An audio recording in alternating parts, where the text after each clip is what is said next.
Keşke şöyle sihirli bir değnek olsa ve öfkelendiğimde, strese girdiğimde, kaygılandığımda böyle bir dokundursam kendime ve rahatlasam, gevşesem. Bunu çoğu kişi istiyordur. Stresle baş edebilme aslında günümüz modern insanının en büyük problemlerinden bir tanesi. Aynı zamanda tabii stresle baş edebilme derken öfkeyle baş edebilme, kaygıyla baş edebilmeyi de bunun içerisine koyuyorum. Bu tarz duygularla baş edebilmek gerçekten de önemli bir beceri, önemli bir yetkinlik. Çünkü stresiyle baş edebilen, duygularını yönetebilen kişiler hem iş hayatında çok daha başarılı oluyorlar, hem sağlıkları diğer insanlara oranla çok daha iyi oluyor, hem de ilişkileri çok daha iyi oluyor. Kendilerini mutlu ve sağlıklı hissediyorlar. Peki bunu nasıl sağlayabilirim? Yani elimde değil, bir takım şeylere üzülüyorum, kaygılanıyorum, öfkeleniyorum, strese giriyorum. Ne yapabilirim? Bununla ilgili tabii ki yapılacak pek çok şey var. Kısacık bir videoya sığmaz. Diğer videolarımızda bahsettiğimiz konuları da izlemek gerekiyor ama çok basit, her gün uygulayabileceğiniz ve her gün belirli bir süre, mesela her gün en az 10-15 dakika en az uyguladığınız takdirde yaklaşık bir ay içerisinde çok ciddi anlamda kendinizde farklılıklar görebileceğiniz, hatta bunu bir yaşam alışkanlığı haline getirip bütün bir ömre yaydığınızda neredeyse karakterinizin dahi değişeceği çok etkili bir teknikten bahsetmek istiyorum. Bu tekniği ben de 5-6 senedir uyguluyorum ve inanılmaz faydasını gördüm. Hatta artık bende bir alışkanlığa dönüştü. Yani bilinçli olarak yapmanın dışında bilinçsiz zamanlarda da bu tekniği uyguladığımı görüyorum zaman zaman. Peki nedir bu teknik? Bir kere bu teknikten bahsetmeden önce neden işe yaradığının konusunda ikna olabilmeniz açısından öncelikle bir sorunu ele alalım. Her zaman yaptığımız gibi önce sorunu görelim, ardından çözümü önerelim. Strese girdiğimiz an ya da öfkelendiğiniz an ya da kaygılanmaya başladığınız an bedeninizde bir takım değişiklikler oluyor. Zihninizde bir takım değişiklikler oluyor. Bunların hepimiz farkındayız. Yani örneğin çok stresli olduğunuz ya da çok öfkelendiğiniz bir anı hatırlayın. İlk bedensel tepki ne olur? İlk bedensel tepkilerden bir tanesi kalbinizin hızlı hızlı çarpmasıdır. Çünkü strese girdiğiniz an aslında bilinçaltınız varoluşsal bir tehditle karşı karşıya olduğunu zanneder.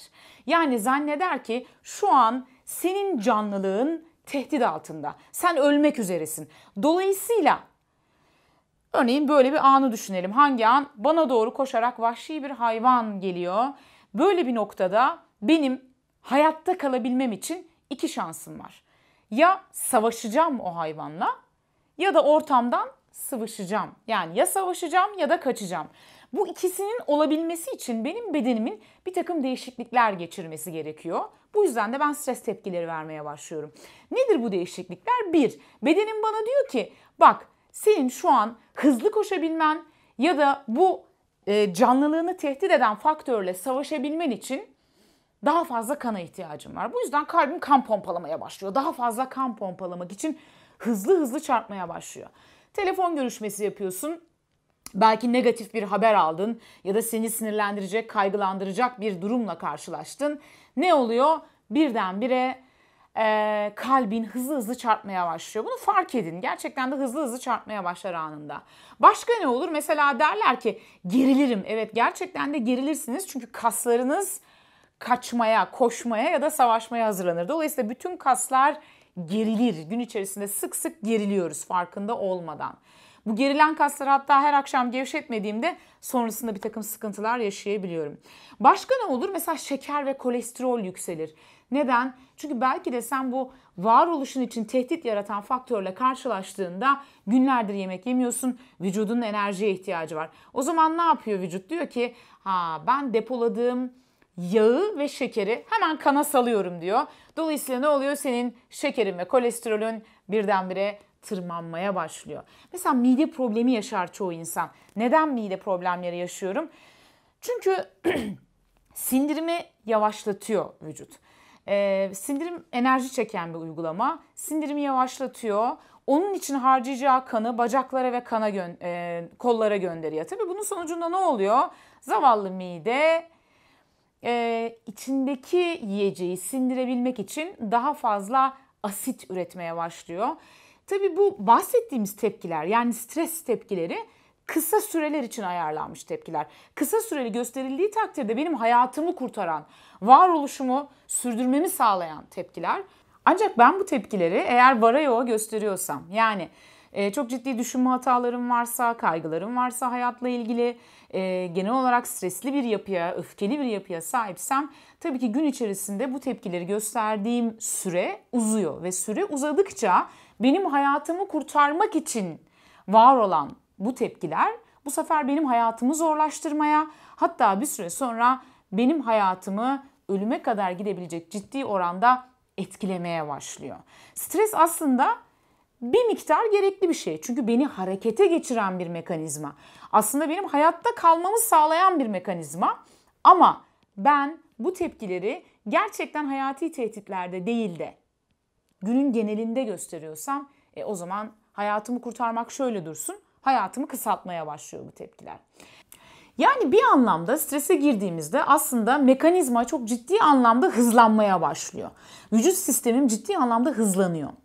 Ve bu bir kısır döngüsü etkisi yaratarak benim daha da fazla strese girmeme sebep oluyor. Peki o zaman ne yapmam lazım? Stresle baş edebilmek için yapmam gereken şeylerden bir tanesi bunu yavaşlatmak. Yani sistemi yavaşlatmak.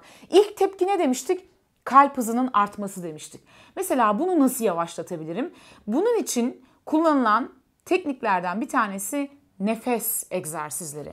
Nefes egzersizleri gerçekten çok etkili teknikler. Nefes egzersizlerinin beyindeki, nefes egzersizlerinin vücuttaki etkilerine dair sayısız yapılmış bilimsel araştırma var. Ki artık bu araştırmalar Türkiye'de bile yapılmaya başlandı. Benim size anlatacağım nefes egzersizi hangisi? Çok sayıda nefes egzersizi var ama ben kendimin de 5-6 senedir kullandığı ve çok ciddi anlamda etkisini gördüğü, olumlu anlamda etkisini gördüğü Sufi nefes egzersizini anlatacağım.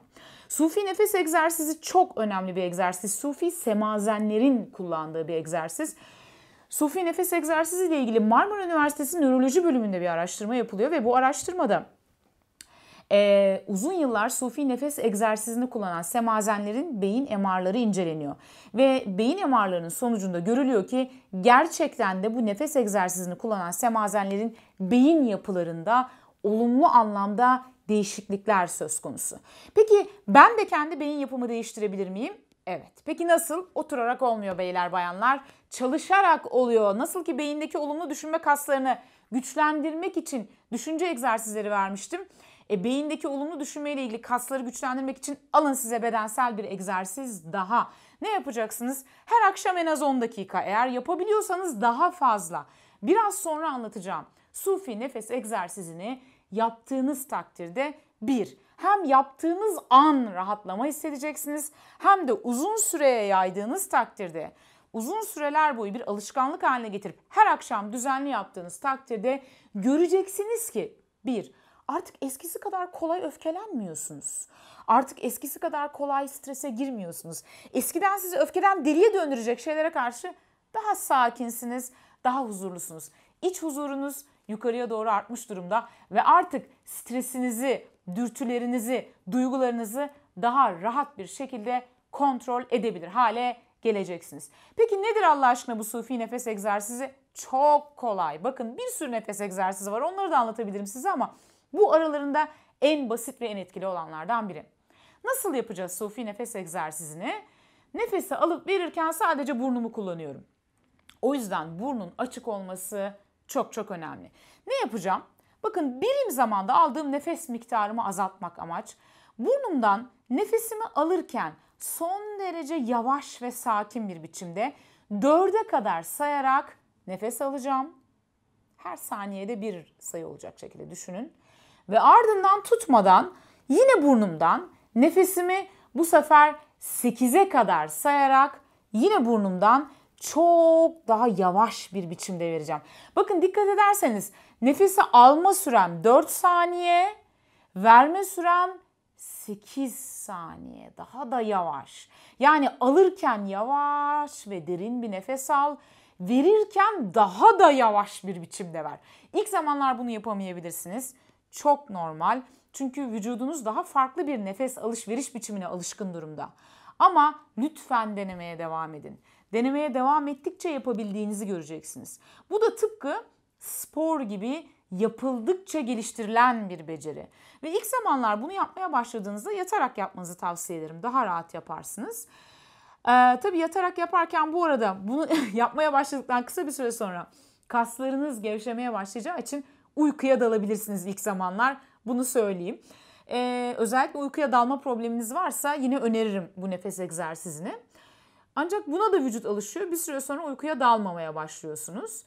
İlk zamanlar ne bileyim mesela 4'e 8 yapamayabilirsiniz de 4'e 4'tür, 4'e 5'tir. Hiç önemli değil. Denemeye devam edin. Uzatabildiğiniz kadar uzatın. Nefesimi alırken 4'e kadar sayıyorum. Verirken 8'e kadar sayıyorum. Ve nefes alışverişimi burnumdan yapıyorum. Bakın çok basit. Bunu en az 10 dakika her gün yaptığınızda, ki ben 10 dakikanın da üzerine çıkmanızı öneririm. Yavaş yavaş nefes alışveriş biçiminiz de daha sağlıklı bir hale gelmeye başlayacak.